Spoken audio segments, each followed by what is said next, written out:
Alam ko naman po na mahal po ako ni nanay at tatay ko. Ayaw nila akong masaktan. Pero ang masaktan po ay parte ng buhay ng tao, hindi po ba? Bakit kailangan nilang itago sa matagal na panahon ang sakit sa puso ni tatay? Puno ng lungkot ang tinig ni Ana. Tahan na, iha. May halong pag-aalala sa tinig ni Don Lucio. Sorry po ha. Talagang hindi ko lang mapigilan ng mapaiyak dala ng labis na lungkot. Sa'yo na mismo nang galing na mahal ka ng mga magulang mo. Kaya ayaw ka nilang masaktan. Ana, lawakan mo sana ang pang-unawa mo sa kanila kung bakit itinago nila ang sakit ni Juan sa'yo noon. Parte rin naman po ako ng pamilya namin kahit bunso po ako, Don Lucio. Isa pa'y matanda na rin po ako dahil hindi na po ako minor de edad. Matagal na pala kasi na alam ng buong pamilya ni Ana, maliban sa kanya, ang sakit ni Juan sa puso. Inililihim ng mga ito sa kanya ang kondisyon ng ama para maipagpatuloy niyang pag-aaral nang walang inaalala. Pero isang araw, habang naglilinis ang dalaga ng buong bahay, nakita niyang reseta ng gamot ng isang doktor para sa puso ng ama. Nagboluntaryo si Ana na titigil muna siya sa pag-aaral at siya nang papalit sa trabaho ni Aling Delia sa mansyon ni Don Lucio. Matagal naging mayordoma at cook ang kanyang ina sa matanda. Gusto ni Ana na magkasama sa bahay ang mga magulang niya, lalo na ngayon na nalaman niya ang tungkol sa sakit ng kanyang ama. Maupo ka muna, iha. Tiyak akong napagod ka sa biyahe galing sa probinsya ninyo patungo rito sa mansyon. Kumalma ka muna at itigil ang pagtulo ng mga luha mo. Magpapahatid muna ako ng maiinom at makakain natin dito kay Betty. Malumanay na wika ni Don Lucio na may kasamang malapad ng ngiti. Pagkalipas ng ilang sandali, nasa harapan na nila ni Don Lucio ang masasarap na pagkain. Orange juice ang pinahanda ng matanda para maging inumin nila. Pero magalang niya itong tinanggihan dahil ayaw niya talaga sa prutas na orange kahit noon pa man. Nang tinanong siya ng Don kung ano ang nais niyang inumin, sinabi niyang mainit na kape. Ang totoo, hindi kita gustong maging kasama at tagapangalaga ko rito sa bahay, iha. Panimula ni Don Lucio. Kung ganon, ano pong magiging trabaho ko sa inyo, Don Lucio? May pagtatakang tanong niya rito. Iha, matagal ko nang alam na may sakit sa puso ang tatay mo. Pero patawarin mo sana ako kung hindi ko siya nakumbinsing magpagamot sa doktor kaagad. Salamat po. Naging daan po kayo sa paggaan ng buhay namin kahit paano sa mga nakalipas na mga taon. Sinserong sabi ni Ana. Maligaya akong maging empleyada ang nanay mo sa mahabang panahon. Isa siya sa mga naging matapat sa akin. Nalilito pa rin po ako, Don Lucio. Kung hindi magiging tagapangalaga mo ay ano po ang trabahong naghihintay sa akin? Pagbabalik niya sa kaninang pinag-uusapan nila. Gusto ko sanang maging asawa ka ng apo kong si Renz, iha. Diretsyong sabi nito, ngunit sa mahinang tono ng pananalita. Kahit ganun pa man ay bakas pa rin ang determinasyon para mapapayag ang dalag. Kahit ganun pa man, bakas pa rin ang determinasyon para mapapayag ang dalaga. Ano ho ang sabi nyo? Pakiulit nga po ulit. Wika niya nang matapos malunok ang kape na hinigop mula sa tasa na muntik nang maibuga sa mukha ng matanda dahil sa pagkabigla sa mga salitang narinig. Sigurado akong malinaw mong narinig at naunawaan ang sinabi ko, Ana. Bakas kasi sa itsura mo ang labis na pagkabigla. Si Don Lucio na may kasamang matipid na ngiti sa mga labi. Bakit niyo po ako inaalok ng ganito? Dahil galing ka sa mabuting pamilya, Ana. Tiyak ako na ang isang tulad mo ang kailangan ng apo kong si Renz para maibalik ang masiglang pananaw niya sa buhay. Maraming mga masasakit na pinagdaanan ng apo ko nung bata pa siya kaya nawala na siya ng interes sa pagpapamilya. Ayoko siyang iwan dito sa mundo ng walang pamilya at malungkot. Pumayag ka lang sa gusto kong mangyari. Ako nang bahala sa gamutan at bypass operation ng tatay mo. Naging mabilis ang pagpayag ni Ana at Renz sa loveless marriage na pakana ni Don Lucio. Si Ana nagpakasal dahil sa gustong tulungan gumaling sa sakit sa puso ang ama. At matulungan na rin si Don Lucio sa gusto nito. Hindi kayang humindi ni Ana sa matanda dahil malaki ang inaalok na tulong ni Don Lucio. Si Renz naman ay pumayag sa kasal. Dahil sabi ng lolo nito, mas gusto ng mga investors na kasal na tao ang makakadil ng mga ito. Ang Mondragon Aviation ay pagmamayari ng ilang henerasyon ng mga ninuno ni Renz. Tapos ng business economics ang lalaki. Matapos ang kasal, si Renz na ang nagpatakbo ng negosyo ng pamilya. Good morning! Masiglang bati ni Ana sa asawa nang makalabas na ito sa kwarto. Anong maganda sa umaga? Masungit na tanong ni Renz. Hindi sinagot ni Ana ang tanong ng kabiyak. Sa halip ay niyaya niya itong kumain ng almusal. Naghanda siya ng pancake, pritong itlog, kape at fried rice sa hapagkainan. Kainin mo lahat ng hinanda mo, Ana. Mag-asawa lang tayo sa papel. Pinakasalan kita dahil ito ang maaaring ikaunlad palalo ng negosyo. Sigurado akong may mapapala ka rin sa kasal natin na to. Kung anong mga dahilan mo, hindi ako interesadong alamin sapagkat abala ako sa trabaho. Iritadong sabi nito habang inaayos ang suot na long sleeves at necktie. Bakas ang lungkot at disappointment sa mga mata ni Ana habang tinatanong na papalabas ng bahay si Renz. Lord, bigyan mo po ako ng lakas para mapalambot ang puso ni Renz. Alam kong may nakatagong kabutihan sa isang sulok ng puso ng mister ko. Sambit niya na dasal sa isip para sa Diyos. Naging abala sa paglilinis ng buong bahay si Ana nung araw na yon habang nasa trabaho naman si Renz. Nang sumapit ang gabi, umuwi ng bahay ang lalaki na lasing. Tinulungan si Ana ng driver na maihiga ng maayos si Renz sa kama. Huwag mo kaming iiwan, Papa. Mahal na mahal ka namin ni Mama. Pakiusap, huwag mo kaming ipagpapalit sa taong yan. Gagalingan ko pala halo sa school. Magiging mabait pa po akong anak sa inyo lalo. Please po, huwag niyong sirain ang tuluyan ng pamilya natin. Malakas na sambit ni Renz habang nakapikit pa rin ang mga mata nito. Renz, gumising ka, nananaginip ka lang. Wika niya habang tinatapik at niyuyugyug ang balikat nito. Bakit mo ba ako ginising, Ana?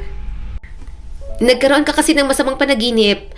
Sandali, ikukuha kita ng tubig na may inom para gumaan ang pakiramdam mo. Salamat.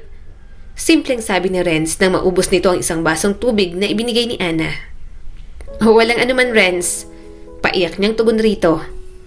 Isang araw, naisipan ni Ana na dalhan si Renz ng pananghalian sa opisina. Nagluto siya ng kare-kare na may kasamang mainit na kanin. Nalaman niya sa sekretarya nito na may 2 investors na dumating sa opisina, pero iniwan ang mga ito ng kabiyak niya dahil may naganap na aksidente sa isang empleyado. Sinabihan niyang sekretarya na ipakain sa mga investors ang dalang mga pagkain na para sana sa asawa niyang si Renz. Ana, bakit ka nandito? Malamig na bungad na tanong nito nang tuluyan niyang maisara ang pinto ng opisina. Renz, dinalhan kita ng pananghalian para sabay na sana tayong kumain. Kaso, nalaman ko sa secretary mo na pumunta ka sa ospital.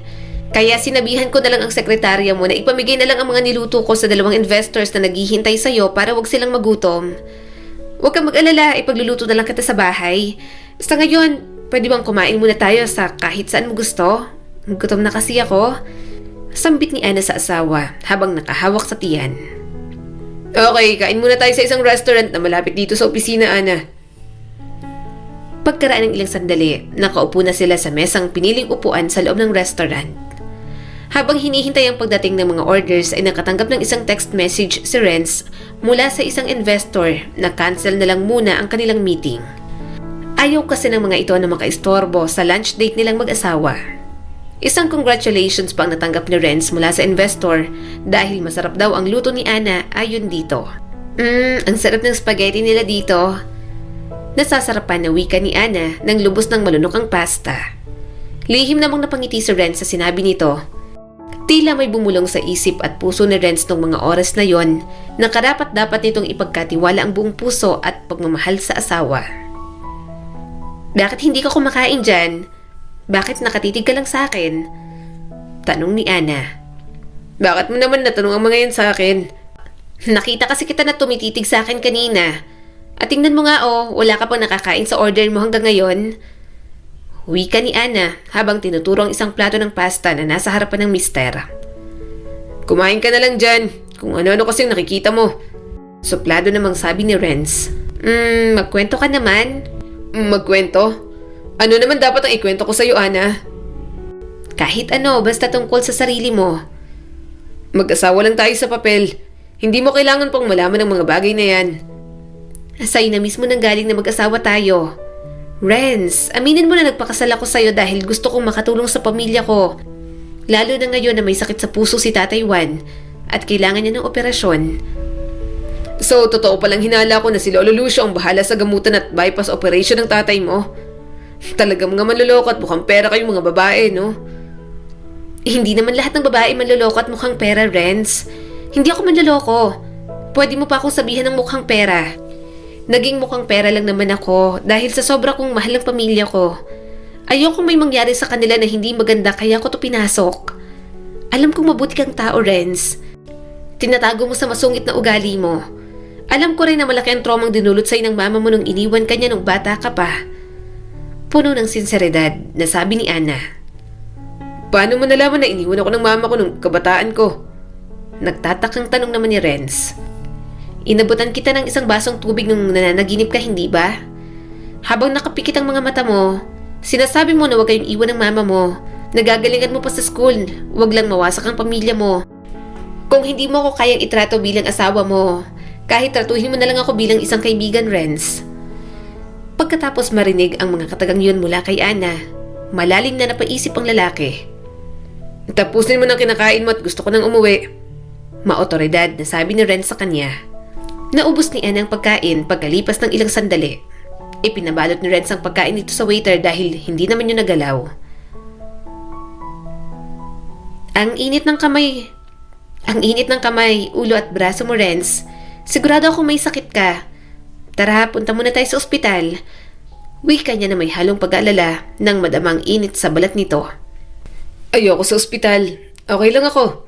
Ipapahinga ko na lang to sa bahay.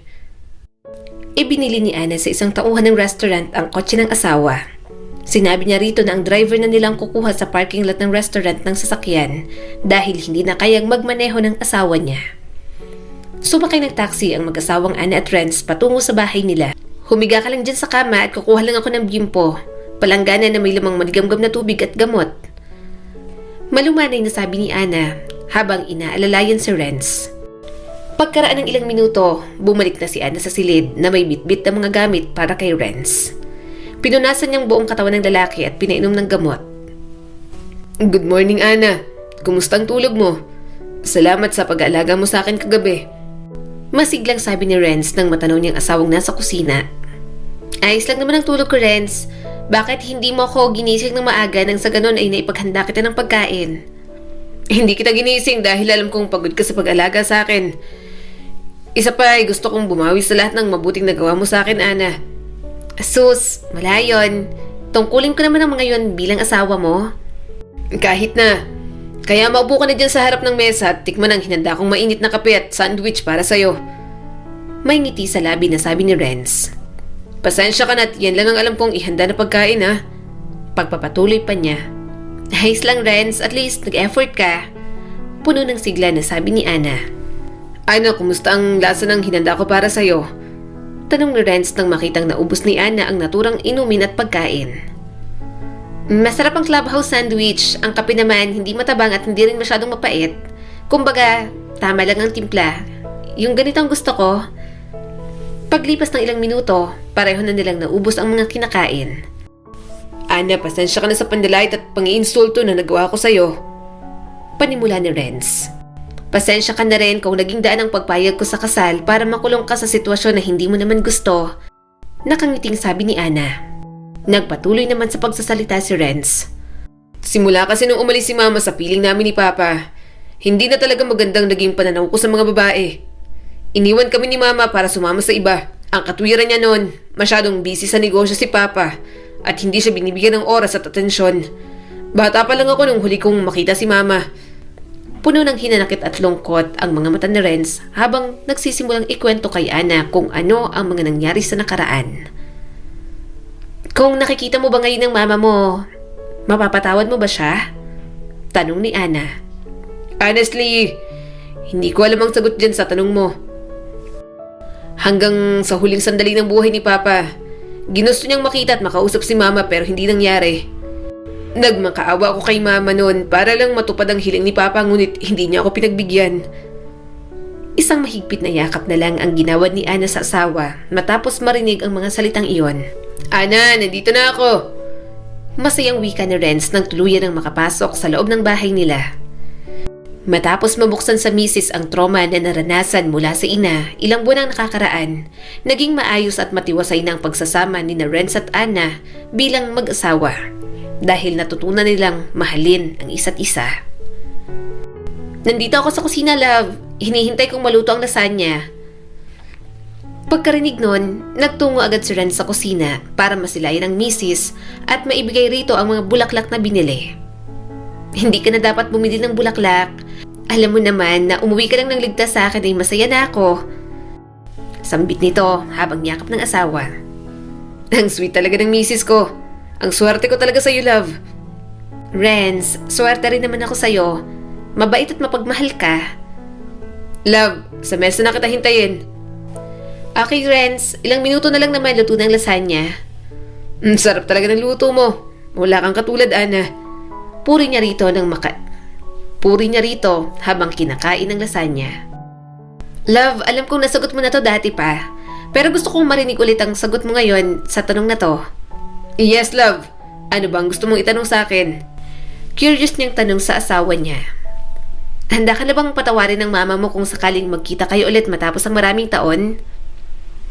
Ana, magiging totoo na ako sa'yo Hindi ko pa talaga alam kung kaya ko na siyang mapatawad.